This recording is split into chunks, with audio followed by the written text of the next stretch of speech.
Hey, it's Stephanie Ferrara, your empowered creativity coach. As a Christ-centered business coach, I help women in the early stages of their business to build a business with the right and strong foundations for a thriving, God-centered business. I'm so excited to introduce you to my friend Danielle Welch today. She is the owner of Bridge Consulting and Design in Kansas City. She's a social media management and consultant, and she caters to the local small business owner. With over 7 years of experience in digital marketing, social media marketing, in that industry, and having worked for nationally recognized agencies and a boutique agency, she's got a unique behind the scenes look at what's involved and what is needed to really thrive in the social space for those small businesses, those local small businesses, your plumbers, your electricians, your small boutiques, and truly local small business. Hey, Danielle, I'm so excited that you're here. Welcome to my show. Why don't you just go ahead and start by introducing yourself and tell us about your business and who you serve. Okay. Well, thank you so much for having me. I'm Danielle Welch. I'm the owner and founder of Bridge Consulting and Design. Bridge Consulting and Design started off as a website design company, but quickly navigated to being more of a social media management business. A lot of who I serve is local small businesses. And I have to explain like what that means because that can be very confusing. So I always tell people it's like the businesses that you would have gone to the phone book for in your local community. So like the type of businesses that they only serve their local geographic area. And so now I'm transitioning into not just doing management and consulting and social media to now I'm teaching it to small businesses to really empower them to take more ownership of their social media strategy as a whole. So they get the tech, the how to, as well as the strategy behind that. So that's a little bit about my business. In my personal life, I am a mom of two. Busy girls. I've got a 4-year-old and a 1-year-old. My husband and I also coach and mentor a variety of different people and creating multiple streams of income. We're very passionate about just helping people, whether it's individuals or business owners, just really live out their level 10 lifestyle. And so entrepreneur at heart, grew up in small business environments, and yeah, just excited to be here to share with you today. Well, thank you so much. I grew up in that entrepreneur type of environment too, and I think it just it puts something in you because I know my mom used to own her own interior decorating store, and then at one point my dad owned his own business, and so yeah, and my grandparents like they owned their own business, and so there's something that runs in the blood in there for entrepreneurs, definitely. Yeah, it's interesting how that entrepreneurism kind of it does get put in your blood. I think there's that quote though, like, you are the average of the 5 people you hang out with the most, or you surround yourself with the most. And especially growing up with, family, if they've got a certain mindset, we're going to adopt it. It's just kind of how it works. It's like I'm a KU fan because my grandparents, because I hung out with them all the time. That's the only reason, right? So it's like that kind of stuff does rub off on you. Yes. Why are you a KU fan? You didn't even go there. Right. I don't actually know why I am, Yes, I think that's why my daughter's closet is getting full of LSU stuff, is because my husband is an LSU fan. And so that's how they connect is LSU. LSU and Kiss. Yep. Those are their two connections that were, so he's taken her to a Kiss concert and all of that, and so yeah. So now when she needs a little pump up, when she's ready for like a little bit of like, I need something to kind of get me going, she puts on the Kiss album and plays and rocks out. Dude, I love that. 80s rock, man. It'll get your heart going. I know, right? Yeah, it will. All right, so back to business. With your new business, where you are and the audience that you're serving, that's not where you started in business. So why don't you tell us about kind of where you came from, and where you started, and then what was that moment, that defining moment or that catalyst that kind of propelled you into your own business? Yeah, so to set this up, I've been in the industry of digital marketing and social media marketing for about 7 years. I got my start in the industry. A friend of mine actually put in a good word for a large national agency here in Kansas City. I've had no advertising experience prior to that. But they told me that the role was pretty much just going to be helping small business owners get their businesses online. What they didn't tell me, of course, through the interview process was that what that looked like transitioning small business owners to being online meant I was going to have to talk to every business that was basically advertising in a phone book and help them see the value of getting a website. This was back in like 2012, 2013. So like Facebook for businesses was new. Like you still dealt with people who were like, I'm not going to get on the internet, you know? So I really cut my teeth in the industry in my 4 years working with that company. They went through restructuring a couple of times. And so I got to learn a lot about just the world of small business owners. Like I had seen it firsthand growing up, but I got to see like the struggle and the vulnerability of small business owners, because as their consultant, I was not only helping them put together digital marketing plans, but I was also in charge of renewing them on an annual basis, upselling them whenever the company had a quota that they wanted me to hit as a consultant. So I had to, you know, kind of overcome a lot of objections with small businesses. And what I heard a lot of was just like financial troubles they were going through. They're not seeing results in the program that we had been selling them. And I really just started to hear what the needs of the small businesses were. So in this agency I worked for, they went through 2 or 3 restructuring processes in 4 years, which that's like crazy when you're a nationwide agency that manages 300,000 small businesses every year, like big deal. And in each one of those transitions, the customer's needs became lower on the totem pole and the company quotas and objective just kept getting higher, which means your level of service, there's too much of a gap there. There was my last year there, I kind of stopped selling for the agency. I still had my client base and I was renewing them, but I was starting to really form some relationships with them. And I felt like if I was to sell a new client into the services that we had, I felt like I was actually scamming them. Like I was seriously starting to have a heart issue with it. And it's so funny because around that same month that I'm feeling like these services are not that good and these clients are paying way too much, like I'm talking $4,000 for a website that my high school cousin could have probably done, like just outrageous prices. I started to feel like I felt internally like these small business owners are in a lot of cases kind of being taken advantage of because they're naive. They don't have the time to go study all this stuff. They're trusting me. So I felt like there was a bad representation of who I was if things didn't work out. So I stopped selling and I just focused on maintaining the relationships. And at that same month, my pastor actually did a sermon and she was talking about just heart condition. And she specifically talked about having like a character crisis.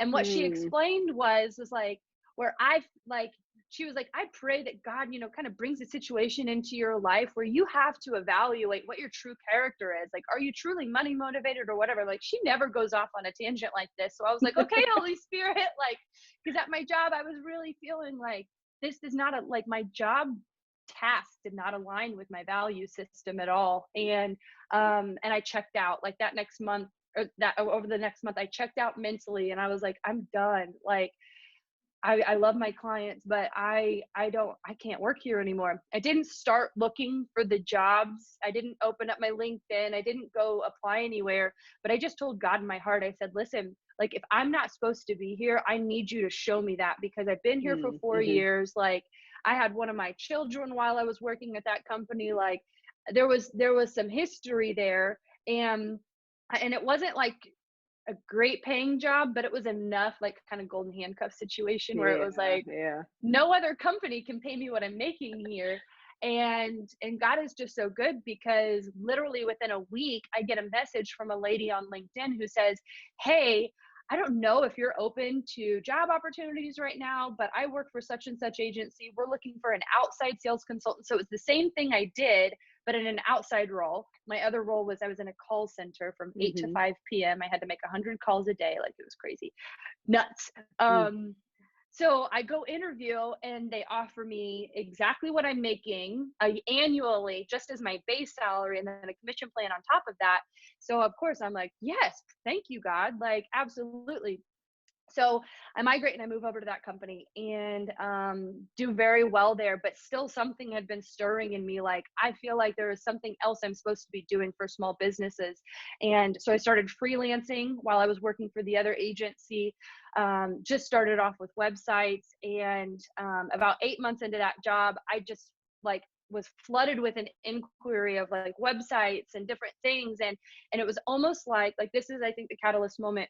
I started to see, holy smokes, I'm working 40 hours a week here as a sales consultant for this new agency. I'm matching that income and I'm only working 10 hours over here in my freelance per week. And I'm like, okay, this is something to look at. And again, God's timing is really interesting, because within a month of that, I was about 18 weeks pregnant at that time. I started to have some really interesting situations with my pregnancy. Started having labor contractions at 19 weeks, which that's not supposed to happen. And my doctor said, you need to lower your stress levels. You need to get your blood pressure down. You need to be resting more. And it's not like I was working crazy hours or anything, but she was like, you just need to calm down. And so that's when I decided, and I talked to my boss. I said, I think it's time for me to make a transition. And it was mutually agreed upon. There were things happening there. So it was like, we parted on good terms, and I went full-fledged in the business that I have today, starting off with just website design. Within 3 months of me stepping out of that arena and starting my own agency, within 3 months, I doubled what I was making over here. So I matched that full-time income, then some. Within 10 months, I had my first 5-figure month, and my old boss, I turned them into a client. And so it's like, the key moments there too, like all along the way, I remember each time I had to make a decision, and I had to go to God, and I had to say, like, okay, I need you to show me that this is what you're asking me to do. And it's like, he would give me answers in the most bizarre ways. It's like, I have to like slow down because my pregnancy stuff, and it's like all these weird answers that you just don't know, and so everything, like, God's been good and business has been thriving, and I've onboarded a lot of clients, and then there's been some clients that I've let go, because over time I could just see that not every client I work with is a Christian, but again, if I can feel that something I have to do for them does not align with what I know is right, then I don't have a problem ending that relationship, so that's kind of the catalyst moments, I guess you could say, in my business, and that whole story. That was a long story, but there you go. No, but it's so good, because it's one of the things that I focus on within my business and focus on with my clients and with my coaching is that letting God lead, letting God show you what's next. What am I supposed to do? Always checking back in with him. Even after you've gotten, almost like when you've gotten a plan from him, it's like you do that plan, but you're still constantly checking, like, am I still on task? Is this still is this still the direction, or have I taken over? Are we still on the same path here? Or am I interpreting what you told me to do, and I'm taking it a different direction because wrong interpretation, or whatever that might be in those moments. I had a similar, well, I say similar, I had an accident that actually was my catalyst moment that allowed me to start this business. He had given me the dream and the vision of it like 2 years prior. And I was like, okay, well, when? He was like, well, just wait. And so for the next 2 years, as I walked into work, I was like, okay, this is my training ground. Teach me what I need to know now so that I'm ready when you tell me to go. And, like, I'll go whenever you tell me to go. Make sure my husband's on board. But I'll go whenever you tell me to go. But teach me what I need to know in the middle, before then. And that's really what happened. And so, because of my accident and recovery time and being on short-term disability and all that kind of stuff, like, I was able to, by the end of that, have that conversation with my husband. I was like, I think now's the time for me to try this. Will you give me a chance? Let me try this. Now, of course, I negotiated, like, give me a year. right? And after a year, he was like, you still haven't replaced your income yet, I'm like, I'm so close. Just hang with me here. Yeah. So, but at the same time, it was like, I knew I was on the right path because I'd been, God just opened doors and led me where I needed to go. And there's nothing, it's not that made it like miraculously easy the whole way or anything, because there's still those lessons along the way. And it's the lessons in trust, the lessons in obedience, and then just the lessons of learning the skills you need. Right. Yeah. And so what's so interesting, if I can say something, what's so interesting about what you said is like God opens doors, like in your story and in my story, it sounds like too, like the doors that were opened, there was no way, I didn't even know where the door was. So how could I have opened it? Exactly. It was like the hidden door in the wall. Everyone wants a trap room in their house or whatever. like there's like, those are the doors that we cannot open ourselves, but when we seek and we pursue what his plan and his will is in our business, he's the one that's on the other side of that can open it and let us in, right? But we have to be ready for that. Like you said, like behind there too is like the training and the teaching that you need. I don't have a college degree in what I do. All of it is self-taught, but that is not me either. I don't claim like the knowledge and wisdom that I've gained. Like, I feel like in my 7 years in this industry, God has shown me the things to study. He's pointed me in the right direction of mentors and coaches in my life, which I have incredible mentors. But business coaches and strategy coaches, and like, I've even felt like, no, that person's freebie. You don't need to sign up for that junk mail. Like, I've even felt that, which is so peaceful, Oh, I had something just today, like at noon, there were 2 different trainings that I could have attended, right? And because I'm in the inner circle of one other mentor, so we have the same business coach, but then I also have another one. I'm just in her inner circle, and then there was another one that had been recommended, that I think is our coach's business coach. Okay. And there were these 2 things happening. Both of them looked like they were going to be really good, right? And I'm sitting there, I'm like, okay, well, Holy Spirit, which one am I supposed to go to? Because I want to go to both. And he was like, okay, you've already signed up. Like, you're invested in this other one. Do that one. You don't need another coach. You don't need another mentor. He's had me unsubscribe from a lot of emails that I used to get where I did get the freebie and all that. And it's like, go unsubscribe from all of that. Like, and I think it's Amy Porterfield who's like, pick 5 and follow them and ignore the rest. Like, or else it's just going to be so much overwhelm of information, not to mention the overwhelm of emails.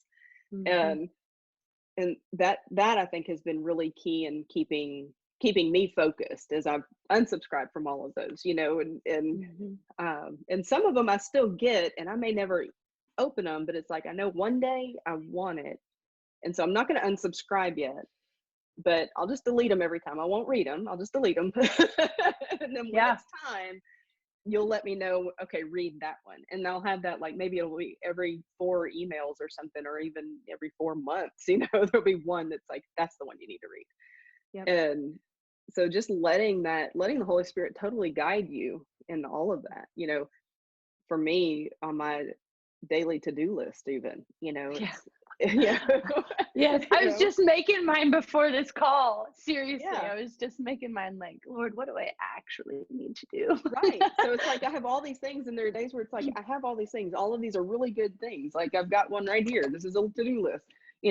All of these are really great things. Now, this one I created from my prayer time when he's given me tasks. And I'm like, okay, I haven't finished these and so probably I don't even need to ask him, what do I need to do? Except it's, okay, now prioritize this list for me, Right.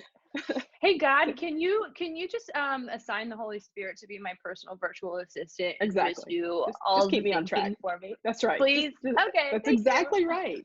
That is exactly right. And that's how I run my business. It's like, I recently put up a new program called Free Spirit, and it felt it's like totally in line with what I'm doing, but it's not business focused.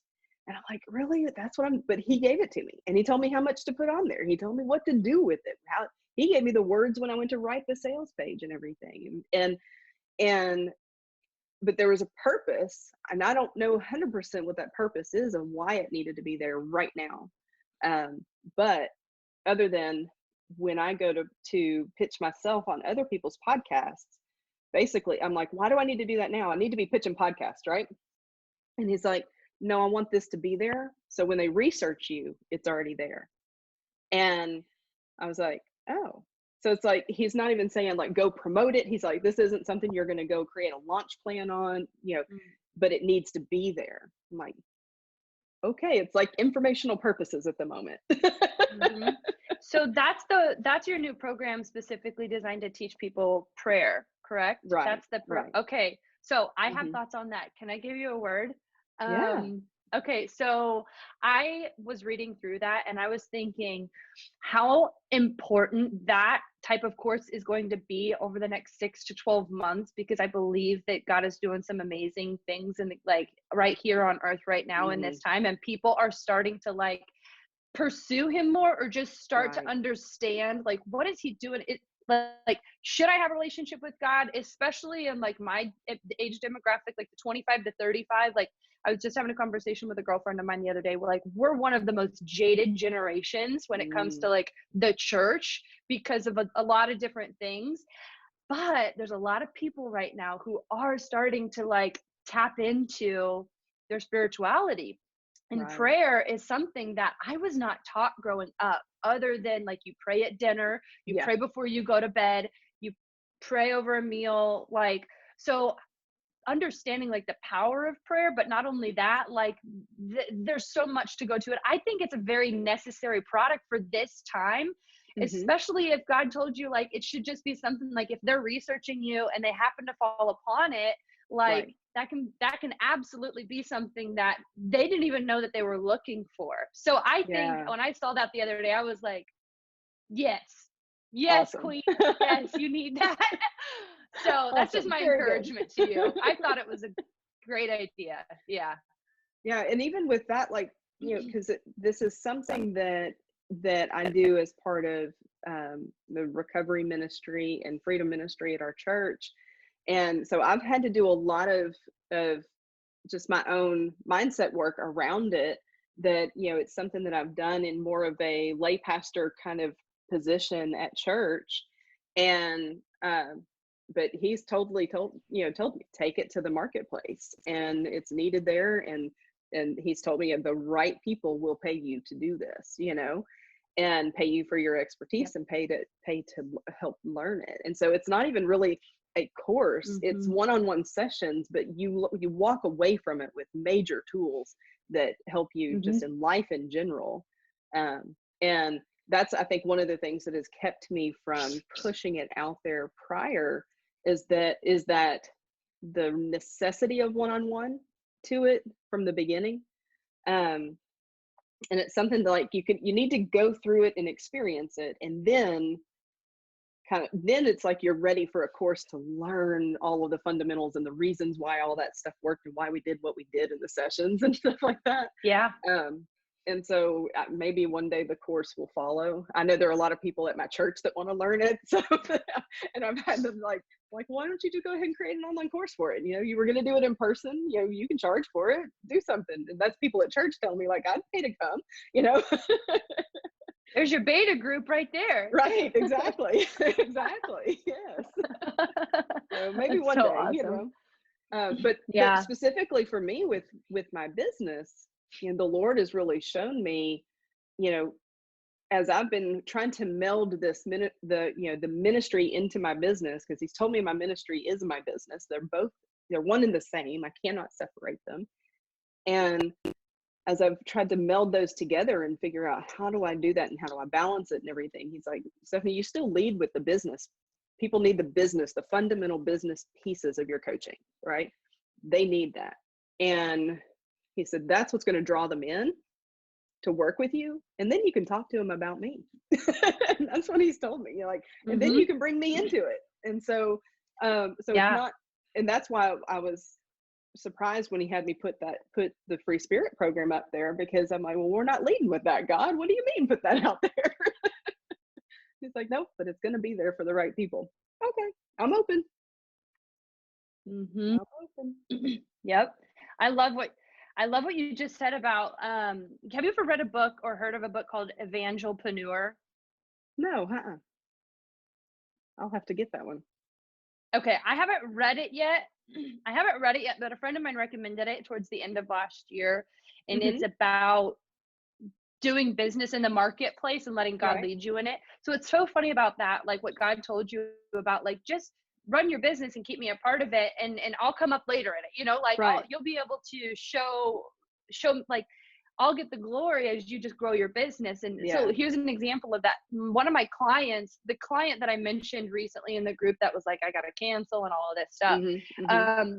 We've had a lot of conversations during this time, he and I, about the power of your words. He doesn't know anything, like, he's actually a completely different denomination, and all this stuff. Like, I've just been like, almost in like secular verbiage, but instilling biblical principles. Right. And he's like accepting it. And so it's so cool. It's like I said, you need to practice for 3 days, not mentioning a single negative thing about what's going on in your life. And you need to actually speak the opposite. So you're going to speak what you want to see happen.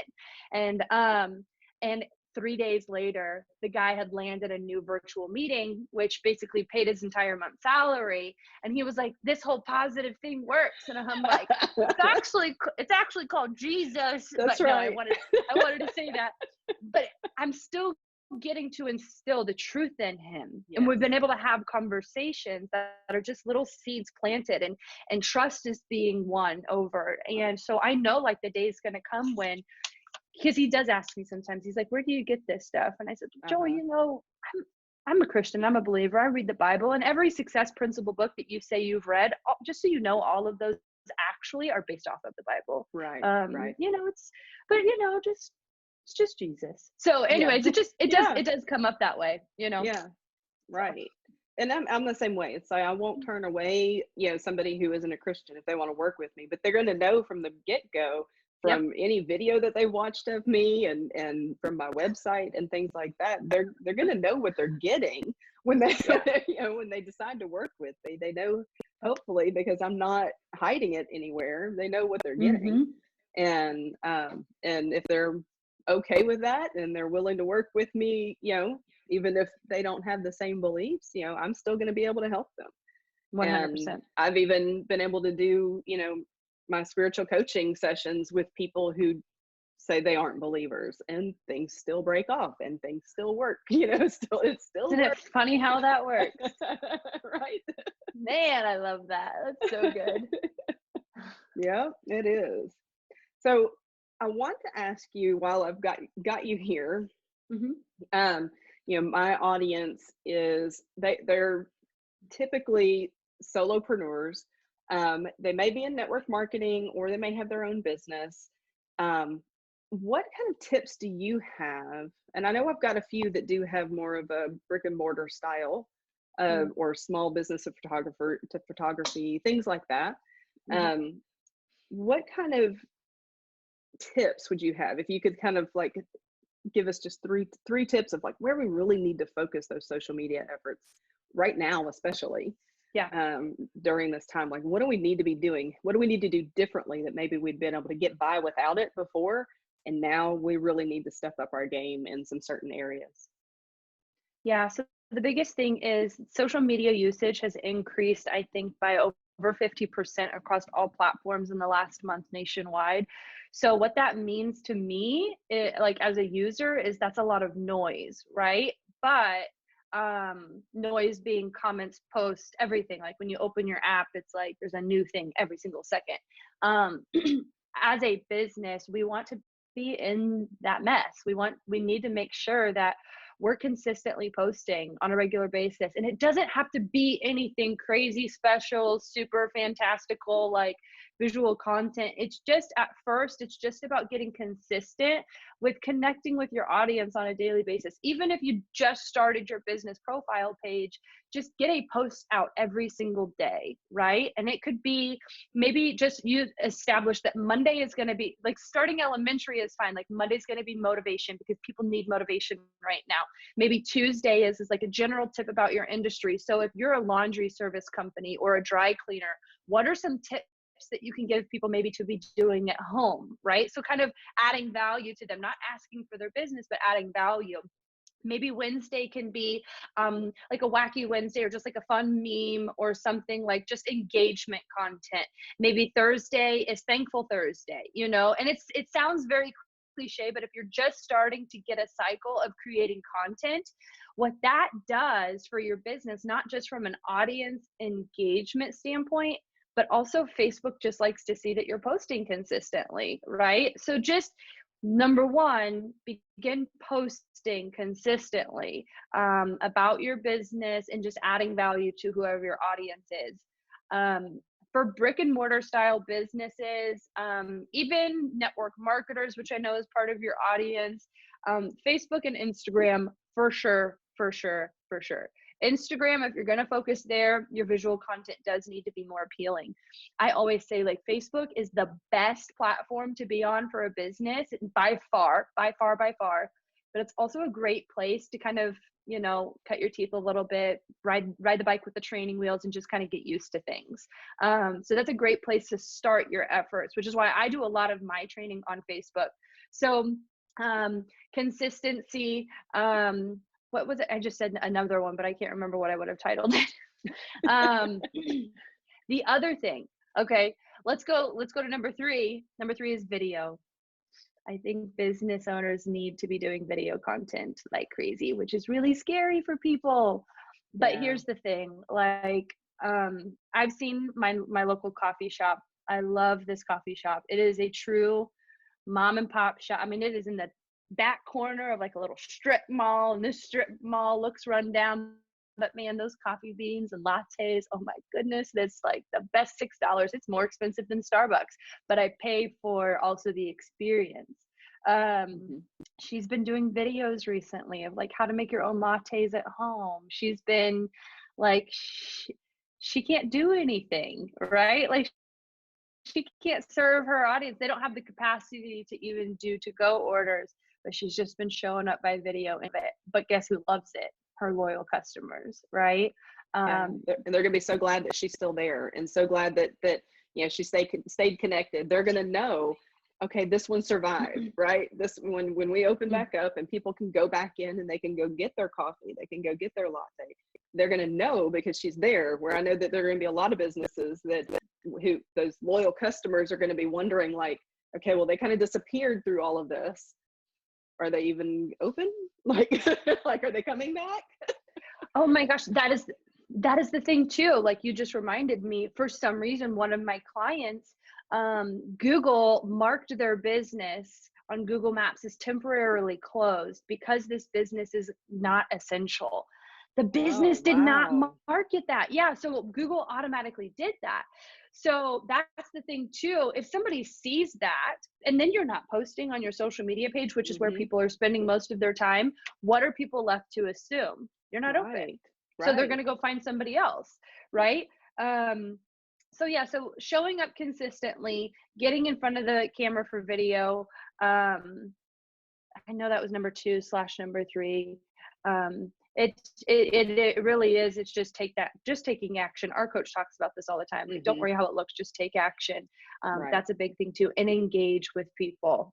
Engage with people that are following your Facebook page and things like that. Engagement is huge. Those are my biggest tips for right now. And I think that's enough for people to kind of chew on for a while. Yeah, definitely. Especially the video one, because that is something that a lot of people shy away from, and they think they're not quite ready. And I think one of the things that is truly a benefit right now with so many business owners and employees and teachers and students and everybody having to use video right now to have meetings, to teach, to just interact with clients and everything.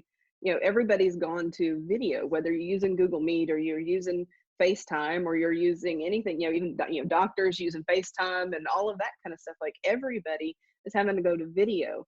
And so that opens the door for the less polished, like less perfectionist type video maker, right? That's just, I know I got to talk to my people. I got to let them know I'm still here. I got to give them, give them that valuable content, those valuable tips, and that, and I think about even like I don't do coffee, but mine is a nutrition hub. And so they're still open and they're doing curbside service, but that's something that they could even be doing is, this is how you make this shake at home. So you can come and you can get the stuff. If you don't want to come every day, you want to have less contact, whatever, like come get the stuff. And here's how you make your favorite shake. Yep. So you can do that at home and things like that help keep them engaged. Because those people, while, yeah, you've taught them how to do it at home, there's always something different about it being done there. Yeah. It's like, especially with something like that, like I've got some of the products and I can make it at home, but my ice isn't quite the same as their ice and it just doesn't turn out the same, and so right. And so I still go and I'm getting it, and sitting out at the curb and having them bring it out to me. And because I want to make sure that they're there right after this, that they still have been able to sustain. So I want to make sure I'm still partaking in their business. I'm still going and getting what I normally would and helping them because they have been able to stay open. And but I think that's the one thing that I think about when I think about the video and everything, is just making that business so much more personable. And you may end up with even new people who never gave you a try before because they were like, oh, I'm not quite sure about that, whatever. But now you've delivered all this helpful content through this time and they've gotten to know you and your personality because of the video, because you get so much more from that than you do just the words on. It's like reading tone in a text, right? You can, but it might not be right. Dude, I mean, that's like the number one form of miscommunication with millennials is text message tone. You just don't know. Was she being snarky with me or was she being happy? Also, there's this really cool feature that Facebook and Instagram have that I'm just not sure when people like make a video know about. And like, if you don't like the video, like you can just click on the button that says delete and then just do it again. Right. Like it's okay, Yeah. Or just the people that happen to show up live, they got to see it. Yep. People that were live got to see it, and then right. If you notice that you still had spinach in your teeth from your smoothie from earlier, then you could just go back and delete the dang thing. It's okay, Exactly. Well, it's something that I like to ask all my guests, and I know we've talked a lot about it kind of already, but what does it mean to you personally to let God lead? I love that you asked this question because I think this is going to be one of the biggest victories in my business and just in my life in general, to let God lead and not to be such a control freak, but also not letting a taskmaster spirit drive my every move and my every decision in my business. The way that I just grew up being basically the eldest child, daughter of an alcoholic, and my dad was working all the time. Like I assumed a lot of adult parental roles in my teenage years, and that instilled a need for like control and all these different things that grew with me over time. So when I became an entrepreneur myself and I began to run my own businesses, I found myself trying to push myself to getting things done. And it's like my whole life based on my own ability to just work hard. I'm going to study things. Like I wasn't a great student, but like in athletics and stuff, like I always knew I could be a high performer just based on my own like willpower, right? Mm-hmm. But what I found in the most recent years, especially in this business that I own today and the other business with my husband as well, is like my ceiling is here. I'm going to have a ceiling when I'm operating on my willpower and my own strength and capacity. I have a limited amount of strength, right? I have a limited amount of courage even, in my business.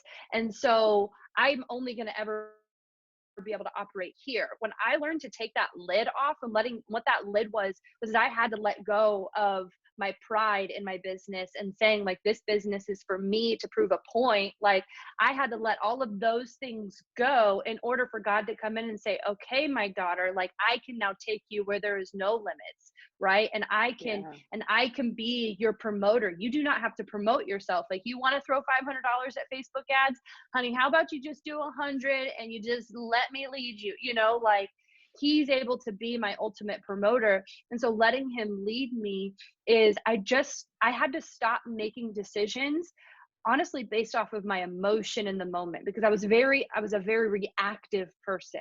And I think a lot of that had to do with that control, right, that I've had, as well as I've broken off through prayer time on the floor at the church and just working with my other mentors and just like getting this taskmaster spirit off of me that says all the time, like, you needed to do this, you need to do that. And it's like, no, absolutely. No, you don't, Danielle. Like, let God just do that, you know? So that's pretty much like for me, I had to let go of the pride, the ego, and I had to let go of the outcome. Like letting God lead you, you have to let go of what your picture perfect like outcome and results are. And you just have to be able to open and able to receive in whatever package he's going to give it to you. Just like I never knew I was going to have this business happen the way that it did. And I'm glad that I was open to that. Right. Because it's like, have you ever seen the picture? Chelsea McCann, who's a business friend of mine, good friend of mine, business colleague as well. She always shows me this picture of Jesus and the little girl's got this like little teddy bear. Right. And, and she's like, but I don't want to let it go. And behind him, he's got this giant teddy bear. Like, yeah, that is letting God lead you. It's just understanding that it's going to be scary sometimes, but he has more for you than you can ever imagine. So. That was beautiful. That's one of those things that I've experienced is what you think is going to happen may not be what happens. I've had a few things that God has told me, okay, go do this and this and this, right? And when I've done those, I'm like, okay, I've done it. Now what? Like, come on. Like, where's my harvest, Lord? I've just plowed this field. Like my hands are blistered. Give me the harvest. Right. So this is reality. Like last year, there were a couple of times when I launched my program, right? And I felt I did everything that I knew I needed to do to launch the program. And I even doing some of the, speaking things in, like I'm going to have 20 people there, and seeing it and visualizing it. And then, I had 4, and so then of course grateful for the ones that I did, because it's always, send me the ones who need this, send me who you want to be here. And but of course in my mind I'm thinking there could be 20 or 30 people there, and then there's 4, right? But whenever I have those of course, and then there was a launch when there was nobody that showed up and nobody that bought, nobody at all, right? But every single time when I have those disappointing moments, he's like, girl, pick yourself up. You were just planting seeds. Yeah. That's what that was. That wasn't a failure. That was planting for the future. Don't worry about it. Like, move on. You did what I asked you to do, and that was the purpose behind it, Yeah. But if he had told me at the beginning, okay, I want you to launch this, and this is how you're going to do it. And he said, but you're not going to get any sales from it. Like, what effort would I have put into it, right? If he had given me the outcome, if he had told me what the result was going to be, would I like, well, why bother, right? Yes.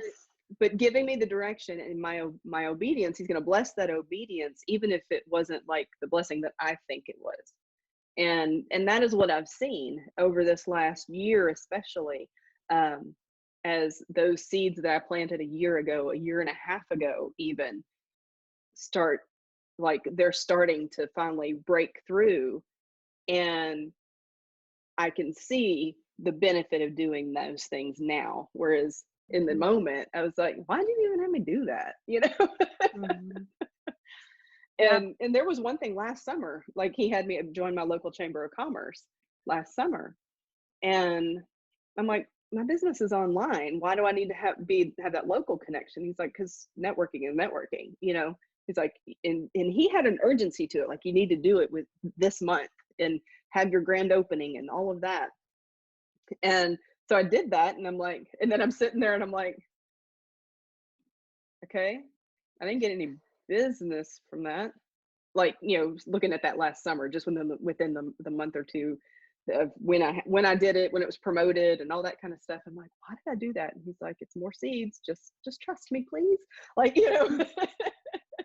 you need to Yeah. be involved in your local community. This is how I'm getting you involved, kind of thing. Yeah, that's awesome. Yeah. And so there is a lot of that trust and having to let go of that control, for sure. So how can we connect with you? What are the best ways to connect with you and stay in touch with you? So I'm most active on Facebook and Instagram. So it's just Danielle Welch, Bridge Consulting and Design. But I have, like, some of the tips that I talked about today are also included in a free guide that I have available. And so the best way to get that is socialwithdanielle.com. That's the best way to connect with me and just continue to get updates from me on a regular basis and more tips. I usually send out an email once a week, trying to do as much current events right now. Like, these are the changes that we're seeing on social media platforms, just to help small business owners stay informed. So those are the two best ways, through social media, Facebook and Instagram. And then, getting access to that free guide with some tips for small business owners. Awesome. Well, thank you so much. I do appreciate your time, and tell your daughter thank you as well for letting us have you for a while. Yes, I will let her know. And thank you so much. I really enjoyed this conversation. I feel like we could have actually recorded a sermon. So Right? That's really fun. But I just love it. So I love what you're doing, and I appreciate you letting me come on tremendously.